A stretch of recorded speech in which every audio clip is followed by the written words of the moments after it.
और दोस्तों नीचे इनके रेफरेंस भी दिए हुए हैं। परशुराम, इसके लेखक हैं नरोत्तम व्यास। और एक दोहा है, उस दोहे का अर्थ लिखा हुआ है। परशुराम जी सहस्त्रार्जुन को मारकर पृथ्वी के अन्य राजाओं को मारने को दौड़े, तब राजा लोग इधर उधर छुप गए थे।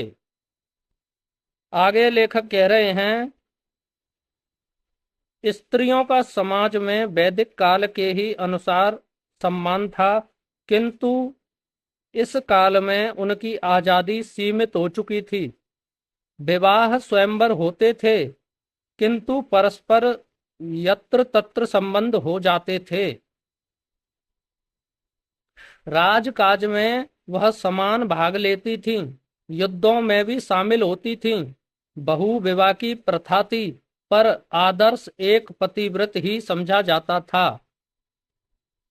यानी कि विवाह तो आप ज्यादा भी कर सकते हैं, लेकिन जो एक विवाह करता था उसी को सही मायने में मर्यादा समझा जाता था। स्त्रियां यदि चाहती थीं तो विधवा होने पर पुनर्विवाह कर सकती थीं। चौथेपन में वह पतियों के साथ संन्यास भी ले सकती थीं। राजघरों में दासी और दात्री भी रखी जाती थी। यह रामायण कालीन स्थिति आपको लेखक के द्वारा बताई जा रही है दोस्तों। पुत्र पिता की आज्ञा मानना अपना सबसे बड़ा कर्तव्य समझते थे। आज्ञा पालन में तर्क को स्थान नहीं था। यानी कि एक बार बाप ने जो आदेश दे दिया, उसमें फिर आप तर्क नहीं कर सकते। अपने पिता की कीर्ति बनाए रखने का वह सदैव प्रयत्न करते थे। भाई भाई प्रेम से रहते थे। पिता का उत्तराधिकारी ज्येष्ठ पुत्र को समझा जाता था, यानी कि बड़े पुत्र को पिता का उत्तराधिकारी माना जाता था। गाय बैल घोड़े भेड़ और महीपी पालने का सभी वर्ग का धंधा था। यानी कि ऐसा कोई भी वर्ग, ऐसी कोई भी जाति नहीं थी जो पशुपालन नहीं करती थी, सभी करते थे पशुपालन। राजा लोग या रानियां स्वयं दूध दुहने में लज्जा न समझते थे। यानी आज जो राजाओं की मानसिकता दिखाई जाती है, जो फिल्मों में दिखाया जाता है, ऐसे नहीं थे भैया राजा। राजा खुद अपने हाथ से गाय भैंसों की सेवा करते थे, दूध निकालते थे। ऋषि लोग भी अपने आश्रमों में गौबैल रखते थे। अनेक आश्रमों में तो खेती भी होती थी। अच्छे अच्छे बाग बगीचे, तालाब बावड़ी बनने लग गए थे। नगरों के पास सरोवर खोदे जाते थे। नगरों में रास्ते भी होते थे। कपास बोई जाती थी। रेशम के वस्त्र तैयार होने लगे थे। लोग नावों द्वारा व्यापार करते थे। उड़ा के वातायन जहां तहां तैयार होते थे। नदियों के पुल बांधने और इमारत बनाने की कला की तरक्की हो रही थी। कुछ पुरोहितों को छोड़कर सभी लोग खेती करते थे।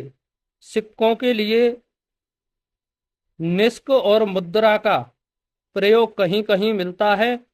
छटाक के लिए कनवास का प्रयोग भी मिलता है। अब नीचे एक रेफरेंस दे रखे हैं, ययाति क्षत्रिय का देवहूति ब्राह्मण कन्या से और अगस्त ऋषि का लोप मुद्रा क्षत्रिय से विवाह हुआ था। भारत का धार्मिक इतिहास पेज नंबर 81। दूसरा, ज्ञाति दासी यतो जाता केकस्य सहोपिता।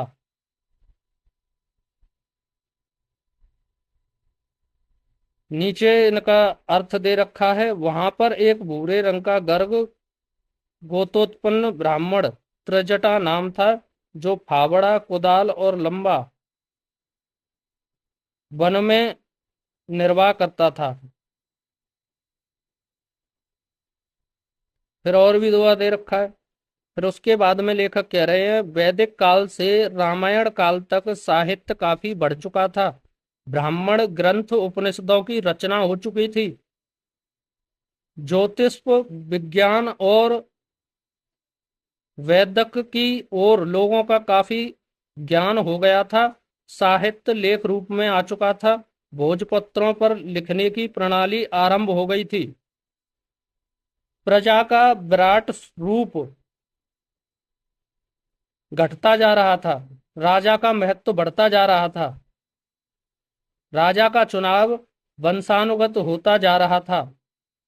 फिर भी राजा पर नियंत्रण करने के लिए शक्तिशाली मंत्रिमंडल रहता था,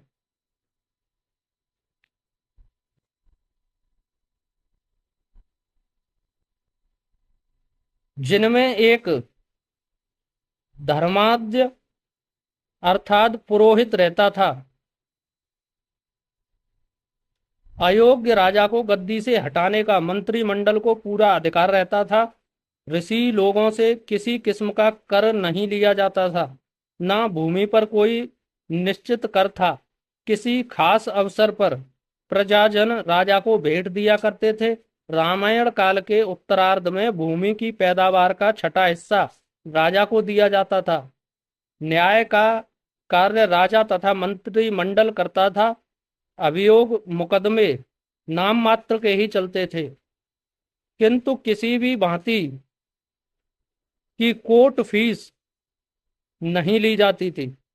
प्रजा के सभी लोग बलवान और युद्ध प्रिय थे। अलग फौज रखने का रिवाज बहुत कम था। आवश्यकता पड़ने पर राष्ट्र की रक्षा के लिए कुल देश तैयार हो जाता था। फिर भी राजमहलों और नगर के मुख्य द्वारों की रक्षा के लिए प्रहरी रखे जाते थे। जितनी सेना रखी जाती थी उसमें रथ, घोड़े, हाथी, पैदल, चतुरंग हुआ करते थे।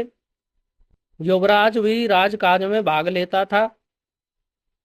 संधि विग्रह के संदेश के लिए राजदूत रखे जाते थे। उनके प्रकार के अस्त्रों का निर्माण हो चुका था। अनेक प्रकार के अस्त्रों का निर्माण हो चुका था। बेहोश करने वाला विषाक्त अस्त्र भी उस समय तैयार हो गया था, किंतु उसे प्रयोग में बहुत कम लाया जाता था। पुरुष धोती बांधते थे, जिससे साटी कहते थे, और अंग को एक दुपट्टे से ढक लेते थे। कुछ लोग जांगिया भी पहनते थे। स्त्रियां साड़ी पहनती थीं। आज का गुजराती स्त्रियों का फैशन उस समय के स्त्री पहनावे से मिलता जुलता है। ऊपरी वस्त्र के लिए उत्तरायण कहते थे। पैरों में काठ के खड़ाऊ पहने जाते थे। कानों में कुंडल पहनने की स्त्री पुरुष दोनों में प्रथा थी। हाथ में कंगन और गले में हार, कमर में कंदौनी और नूपुर स्त्रियां पहनती थीं। पैरों में नूपुर यानी कि पायल पहनती थी। तो ये यहाँ तक की कहानी। अब यहाँ से आगे की कहानी अगले भाग में। जय हिंद।